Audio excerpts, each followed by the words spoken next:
Kasus Subang, Yosef ungkap misteri TKP keterkaitan dengan jaket merah berdarah dan rahasia di balik topi merah. Namun sebelum kita lanjut, mohon luangkan jari Anda untuk menekan tombol like dan subscribe, agar kami lebih semangat menyajikan berita-berita terupdate untuk Anda, dan tonton video ini sampai habis, agar Anda tidak setengah-setengah dalam mencerna sebuah berita.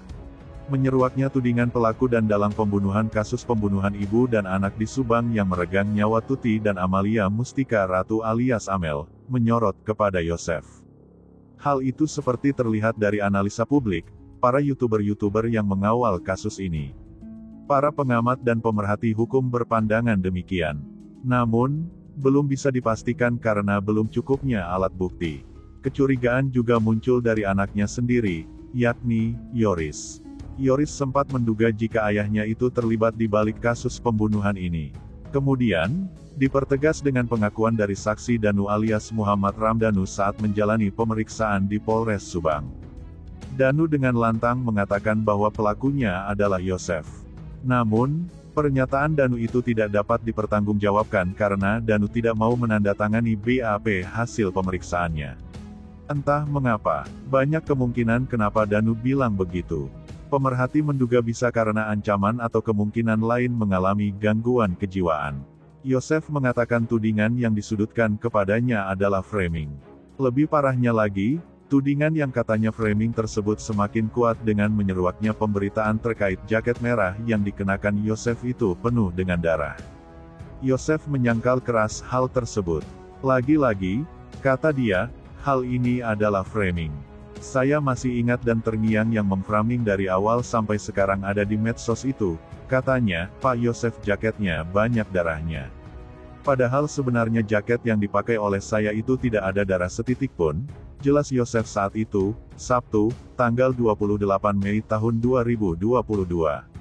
Namun meski begitu, Yosef mengakui jika ada noda darah dalam kaos yang dipakainya itu.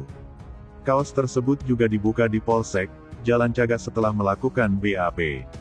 Sekali lagi tidak ada darah setitik pun pada jaket yang dipakai waktu itu. Kalau kaos itu betul saya buka di Polsek setelah BAP. Itu memang ada noda darah, kata Yosef. Namun, Yosef tidak menjelaskan darah apakah itu yang ada dalam kaosnya. Tapi kok tidak diperdalam ya soal darah di kaosnya itu. Jaket merah dan juga topi merah itu pun masih membekas hingga kini karena terus saja dipakainya, seolah-olah tidak punya ganti dan hanya itu-itu saja yang dipakainya. Jaket merah dan topi merah itulah, katanya, yang juga membuat berarti. Yosef lalu mengungkapkan misteri jaket merah dan rahasia di balik topi merah tersebut. Ternyata, jaket dan topi merah itu. Yang pertama, itu warna merah, adalah warna kesukaan, warna favorit.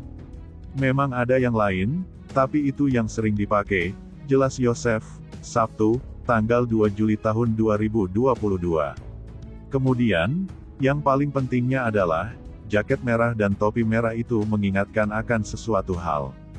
Jaket dan topi merah itu, mengapa Yosef selalu memakainya selain alasan lain karena minim pakaian karena terpenjara di rumah TKP Jalan Cagak? Inilah alasan sebenarnya. Itu, jaket merah, kenangan dari anak kesayangan saya, topi merah itu dari Neng Amel, makanya topi merah itu adalah kenangan tak terlupakan, kata Yosef. Hal itu pula lah yang membuat Yosef terus memakainya, selain karena alasan minim pakaian karena tertahan di rumah TKP. Pakaian yang sebenarnya masih banyak di TKP tidak pernah ada yang diambil satu pun, katanya. Tapi, alhamdulillah, meski begitu banyak orang yang membantu dalam perihal pakaian, katanya menambahkan. Nah, gimana menurut kalian? Terima kasih telah menyimak video kami, nantikan video menarik lainnya hanya di channel Up Info.